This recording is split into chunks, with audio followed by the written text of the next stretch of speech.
Hai, kembali lagi bersama aku Priscilla Setiawan. Nah, melanjuti video aku yang pertama yang membahas soal perjalanan musik aku dari kecil sampai aku SMA. Nah, hari ini aku mau melanjutkan ceritanya. Kali ini aku mau bahas soal kuliah musik. Nah, singkat cerita, setelah aku diizinkan untuk ngambil kuliah musik sama papaku, akhirnya aku melakukan persiapan untuk masuk kuliah. Waktu itu aku ngecek aja sih, ngeliat di websitenya. Oh ya, aku lupa kasih tahu, aku dulu kuliah musiknya di UPH Karawaci. Nah, jadi waktu itu aku ngecek persyaratan masuk kuliah itu di websitenya UPH. Apa aja persyaratan-persyaratan yang harus dipenuhi. Nah, waktu itu aku lihat ada beberapa peminatan, ada 8 kalau nggak salah. Ada komposisi, ada musik terapi, ada musik edukasi, terus ada classical performance, terus ada juga jazz and contemporary, ya jazz and contem performance. Terus abis itu ada church music, terus ada juga sound design, dan yang ke-8 adalah PAPM. Wah, masih inget loh aku. Dari ke-8 jurusan itu, akhirnya di formulir pendaftaran itu diminta mengisi 2. Ada 3 deh, bisa nulis 3, tapi aku ngisi 2. Yang aku isi itu adalah option pertamanya aku ngisi komposisi, option keduanya aku ngisi music education untuk jadi guru gitu. Karena option pertama aku music composition, jadi waktu itu aku melihat di website bahwa salah satu persyaratannya adalah mengirimkan karya berupa recording dan partiturnya. Aku kirim. Singkat cerita, setelah persyaratan itu aku kirim, udah interview juga, pokoknya udah tahap memenuhi persyaratan untuk pendaftaran lah. Tiba-tiba lagi siang-siang ditelepon dong sama UPH. Wah, deg-degan, ini terima apa enggak ya gitu. Akhirnya dinyatakan lah bahwa aku keterima. Tapi aku nggak keterima di jurusan yang aku mau. Aku nggak keterima di composition, dan aku nggak keterima di education. Singkat cerita, aku keterima tuh di classical performance. Jadi alasannya karena menurut mereka tuh mendengar tipe-tipe komposisi aku, menurut mereka aku lebih berpotensi kalau dimasukkan ke classical performance gitu. Jadi akhirnya, singkat cerita lagi, aku sempat galau juga sih, ini gimana ya keterima tapi di bukan peminatan yang aku mau. Tapi akhirnya aku mengiyakan, karena aku pikir ini akan seru juga, akan sama-sama belajar musik kan. Ya udah, akhirnya aku mengiyakan, dan akhirnya aku menjadi mahasiswa baru di UPH Conservatory of Music angkatan berapa ya? 2013. Malu. Imajinasi aku soal kuliah musik. Nah, sebelum keterima itu, aku berimajinasi bahwa kuliah musik itu akan jadi kuliah yang sangat seru, tidak terlalu berat kuliahnya. Lalu semua materinya adalah musik. It's all about music. Oke, tibalah hari pertama aku masuk kuliah. Impresi pertama adalah seru banget nih, ketemu lingkungan yang orangnya semua passionnya tuh sama kayak aku gitu. Emang benar-benar cinta musik dan ingin jadi musisi gitu. Teman-temannya tuh asik-asik dan unik-unik banget. Aku nggak ngerti lagi, unik-unik banget. Terus abis itu skillful banget ya musiknya, aku nggak ngerti lagi. Impresi ini masih tetap sama sampai kira-kira ya di semester awal. Aku ngerasa aku bodoh banget. Ya pengen ya, bayangin lagi di kelas tuh, jadi kita ada kelas choir namanya. Choir itu kelas paduan suara, ini kelas yang wajib diambil. Ini cerita lucu aja sih, jadi ada satu teman aku yang diminta tuh kayak mengiringi choirnya gitu, pianis. Dia ditaruh part musik yang susah dan belibet banget gitu. Dia belum pernah lihat partnya, ditaruh kan sama dosennya, taruh depan pianonya gitu. Saat itu juga dong dia baca, dia main, langsung bagus. Aku kayak, oh my god, apakah aku salah jurusan? Sekarang bagian realitinya. Yang tadinya aku kira kuliah musik itu full cuman belajar musik doang, ternyata tidak guys.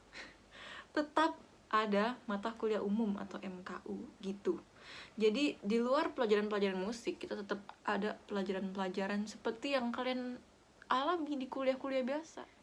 Kayak ada PPKN, sambil nyontek ya, ini ada science, ada critical thinking, bahasa Indonesia, bahasa Inggris, olahraga juga ada guys. Terus ada pelajaran agama juga, pelajaran leadership, terus ada pelajaran liberal arts. Ya, jadi banyak ya, cukup banyak juga, cukup surprise sih waktu awal-awal keluar jadwal tuh. Kok lumayan shock gitu, kayak 1 minggu kok pelajaran musiknya nih cuman kayak 3 doang gitu. 3 atau 4, sekitar 4. Jadi kayak lumayan balance sih, kayak 50-50 gitu lah. Cuman aku yang tadinya berpikir bahwa semuanya full musik, lumayan kaget sih ya. Oke, sekarang kalau course musiknya itu ada kelas major. Jadi kelas major itu kelas one on one instrumen yang kamu tekuni gitu. Kalau aku ngambil majornya gitar klasik, berarti aku majornya ya gitar klasik. Waktu itu dosenku di UPH adalah Pak Beni M. Tanto. Dia nih yang bimbing aku, sabar banget dan banyak memberikan fondasi-fondasi mindset dan teknik yang sangat esensial yang sampai hari ini itu menjadi menjadi landasan bermain gitarku sih. Lalu ada kelas piano wajib. Jadi piano wajib ini adalah kelas yang wajib diambil oleh semua pemain instrumen di luar piano. Jadi contoh misalkan kalau kamu ngambilnya violin, terus misalkan ngambil saxophone gitu, yang bukan piano deh, nah kamu dapat kelas ini. Jadi basically ini adalah kelas bermain piano selama 4 semester. Yang ini cukup dari basic sih, jadi kalaupun kamu nggak punya basic piano juga nggak apa-apa, diajarin dari basicnya sih di sini di piano wajib. Tapi untuk teman-temanku yang memang major piano, mereka tuh diwajibkan mengambil minornya itu adalah instrumen lain. Misalkan dia piano, dia dianjurkan untuk mengambil instrumen biola sebagai minornya gitu. Lalu ada pelajaran teori musik, ini 4 semester. Terus ada solfeggio. Nah, kok solfeggio nih, jadi di pelajaran ini kita belajar bahasa umumnya ya, kita tuh belajar untuk transcribing. Jadi kayak contoh ya, aku di kelasnya akan ada kayak gini, si dosennya akan mainin kita ritme atau nada. Nah, kita harus mendengar atau kita tulis di kertas, kita tulis dalam bentuk not balok lagi. Lalu juga yang kedua, kita diminta begini, jadi ada dikasih partitur gitu, melodi maupun ritme, kita harus menyanyikannya dengan side singing namanya, kita diminta menyanyikannya. Jadi itu seputar kelas solfeggio. Lalu tidak ketinggalan ada pelajaran sejarah musik. Terus ada choir. Choir ini 6 semester. Ini wajib untuk instrumen apapun. Kalau kamu adalah mahasiswa musik, kamu harus mengambil mata kuliah choir ini di UPH sepanjang 6 semester. Lalu ada filosofi musik, ada musik dan masyarakat. Nah, musik dan masyarakat ini kayak kita diajarkan bahwa musik itu harus dikembalikan lagi pada masyarakat ya, talenta yang kita punya. Jadi di kelas musik dan masyarakat ini kita diminta membuat semacam pelayanan masyarakat gitu. Contoh ada yang mengajarkan musik ke daerah-daerah yang terpencil gitu. Ada juga yang membuat konser di panti asuhan, di panti jompo begitu. Pokoknya intinya talenta dan profesi kita itu kembali kita harus berguna untuk masyarakat. Terus juga ada kelas ensemble. Nah ini kelas yang aku suka juga. Jadi selain ada major yang one on one, jadi cuma antara kita dan dosen, tapi juga ada kelas ensemble. Ensemble itu adalah kelas bermain instrumen minimal 2 orang gitu. Itu ya, arti ensemble tuh itu bermain instrumen 2 orang atau lebih kan. Jadi kalau kelas ensemble ya kita main gitu, gitar duet gitu. Lalu juga ada kelas PPE, atau ini kepanjangannya adalah Practice, Performance and Evaluation. Jadi di sini kita tuh seakan-akan lagi kayak tampil gitu, lagi performance di depan teman-teman kita yang majornya sama. Contoh kalau aku dulu gitar klasik, aku akan kayak mainin lagu-lagu major aku, perform di depan teman-teman yang sama-sama major gitar klasik gitu. Terus nanti setelah kita perform, kita akan dikasih feedback atau comments sama dosen kita dan juga teman-teman kita. Menurutku ini sangat esensial banget, karena pada akhirnya kita latihan semua teknik, latihan semua lagu, latihan ya itulah yang kita lakukan berdarah-darah berjam-jam itu, pada akhirnya itu untuk performance, untuk kita tampilkan di depan orang lain kan, bukan cuma untuk diri kita sendiri. Jadi mata kuliah ini sangat penting buat aku. Tidak ketinggalan, ada satu semester itu kita diwajibkan mengambil satu kelas yang kita pilih sendiri, namanya elektif gitu. Tulisannya sih elektif. Pokoknya intinya kita terserah mau ngambil mata kuliah apa yang tidak ada di paketan mata kuliah kita gitu. Contoh waktu itu kan aku ngambilnya classical performance ya. Nah di classical performance tuh nggak mendapat kelas aransemen pop. Nah aku ingin sekali mempelajari itu. Jadi aku di kelas elektifnya ini aku memilih kelas aransemen dasar. Jadi aku waktu itu nyasar sendiri nih yang classical performance di tengah teman-teman aku yang pop and jazz. Waktu itu dosennya Kak Bobby Limijaya. Aku jadi diajarin aransemen dasar, membuat aransemen string quartet dan aransemen brass section. Di luar mata kuliah dari perkuliahan itu sendiri, hal yang di luar ekspektasi aku itu adalah bahasa yang digunakan selama perkuliahan. Hampir semua mata kuliah musik itu berbahasa Inggris, guys. Di titik ini aku menyesal sekali, dulu aku males-malesan belajar Inggrisnya, terus nggak pernah les Inggris gitu. Pernah sih, tapi bosan terus aku berhenti gitu. Nyesel banget, salah pokoknya. Sebisa mungkin kalau misalnya kalian mau kuliah musik, terutama yang konservatori gitu, yang emang kalian belajar mengarahnya ke musik barat ya gitu, sebisa mungkin kalian ngeles bahasa Inggris gitu, atau berlatih lah bahasa Inggris yang baik. Setidaknya berusaha aja gitu, biar nanti gak nyesel kayak aku. Mengenai jam belajar sehari-hari di kampus, kalau di UPH itu waktu itu aku sih mata kuliahnya itu udah dipaketin. Jadi setiap awal semester kita menerima jadwal seminggu itu kita mata kuliahnya apa aja, dari jam berapa sampai jam berapa, kelasnya di mana, dosennya siapa, seperti itu. Awal-awal semester sih padat banget ya, bisa dari kayak Senin sampai Jumat tuh ada terus. Tapi di semester akhir semakin sedikit, dan semakin mulus itu mata kuliah umumnya semakin sedikit. Jadi bahkan di 2 atau 3 semester terakhir tuh udah full mata kuliah musik.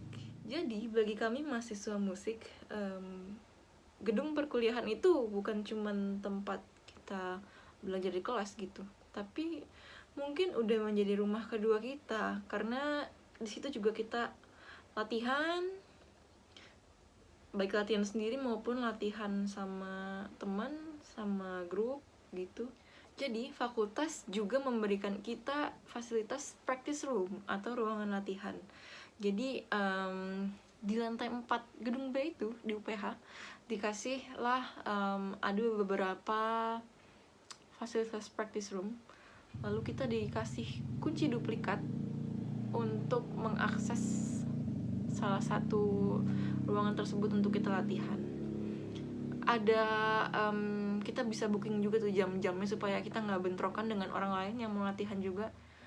Jadi semua practice room di lantai 4 gedung B itu bisa aku bilang mereka adalah menjadi saksi bisu perjuangan semua mahasiswa musik di UPH. Susah senang kita, air mata kita, nervous kita menghadapi ujian, resital, latihan choir, latihan solfe, teori. Nah, practice room ini juga yang menjadi salah satu saksi bisu perjalananku kuliah musik. Dari yang tadinya sebenarnya kan gak expect bakal masuk classical performance gitar klasik ya. Sempat ada masa dimana aku ngerasa aku gak mampu sih menyelesaikan perkuliahan ini dengan banyak ketertinggalan yang aku punya. Aku harus mengejar banyak sekali, tapi untungnya banyak teman-temanku yang sangat suportif dan juga dosen majorku yang sangat sabar sekali. Akhirnya aku mulai merasakan tuh bahwa oke, ini semua nggak kebetulan gitu. Kalau aku berada di jurusan ini, instrumennya gitar klasik, aku merasa bahwa jatuh cintaku yang kedua kepada gitar itu adalah waktu aku kuliah musik di UPH, khususnya gitar klasik. Karena setiap minggu aku diberi tugas untuk melatih lagu-lagu klasik oleh dosen majorku, Pak Beni M. Tanto. Ada karya-karya dari Tarega, Barrios, Fernando Sor, Villa Lobos, dan lain-lain. Sangat banyak pokoknya. Selama 4 tahun ini aku mendapat banyak referensi musik klasik, terutama gitar tuh banyak sekali. Dan kayaknya karena itu aku merasa gitar klasik tuh indah banget men, gila, indah banget gitu. Kayak nggak apa-apa deh, ini latihannya susah banget kan. Ada beberapa lagu tuh yang susah banget sampai aku ngerasa nggak mampu nih, gila. Kayak 5 tahun lagi baru bisa kali ya, kayak. Tapi karena apa ya, kayaknya kesusahannya itu kalah dengan keindahannya. Bukan kesusahannya sih, tapi kayak effort untuk menyelesaikan dan bisa membawakannya dengan baik gitu. Effort latihan berdarah-darahnya itu kayak kalah dengan beauty-nya gitu. Gitar klasik tuh indah banget deh. Sampai tua nih aku mau main gitar klasik deh, nggak apa-apa. Walaupun nanti mungkin akan belajar genre lain juga, tapi aku akan mau main gitar klasik sampai aku tua, sampai udah nggak bisa main gitar lagi kayaknya. Indah banget. Nah, untuk kelulusannya, mahasiswa musik itu harus juga membuat skripsi seperti mahasiswa jurusan-jurusan lain. Namun di saat yang bersamaan kita juga harus mengadakan resital.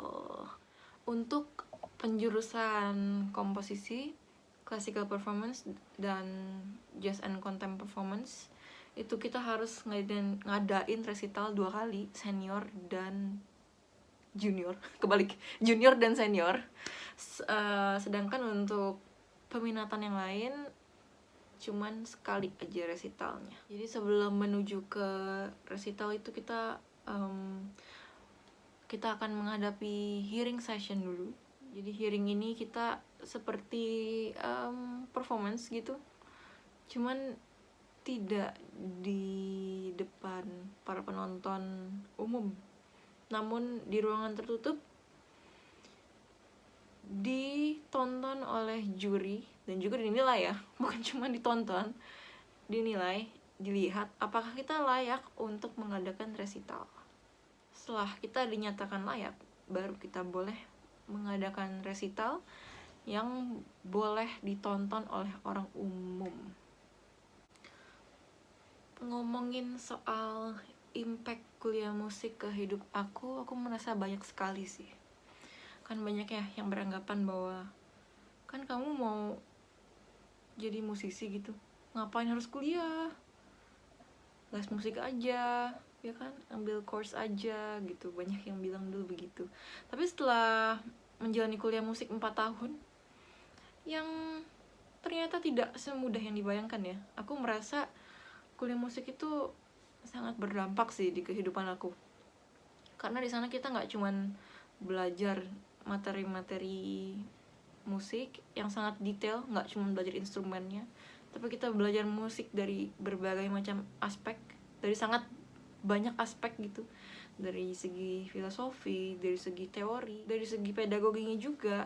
Selain itu kita juga benar-benar mengadakan resital gitu. Itu hal penting banget sih menurut aku, karena secara tidak langsung kita udah melakukan prakteknya gitu loh, bahwa bermain musik tuh nggak cuma untuk diri sendiri, tapi pada akhirnya kita harus bisa menyampaikannya kepada orang lain. Alasan lain kenapa kuliah musik itu berdampak banget buat aku sih, di luar pelajarannya, itu adalah lingkungannya.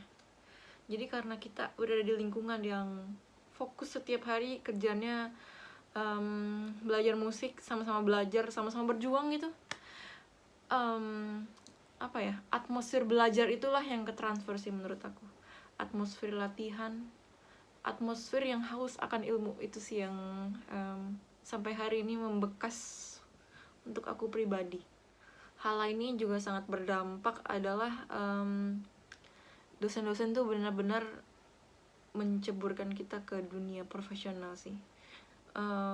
Contoh yang bisa aku berikan adalah dosen majorku, Pak Benny Amtanto tuh, dia benar-benar dia menggelar konser tunggalnya gitu. Dan dia melibatkan semua mahasiswa gitarnya untuk bermain bersama dia satu panggung. Menurut aku itu luar biasa banget.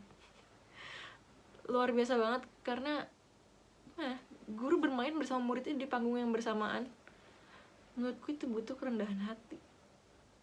Jadi dengan momen itu kita secara tidak langsung diceburkan ke dunia profesional. Memang benar-benar kita konser untuk umum gitu, bukan cuman apa ya, istilahnya bukan cuman resital yang kayak ditonton sama keluarga doang atau yang ditonton sama guru doang gitu, tapi kita benar-benar disaksikan sama masyarakat gitu.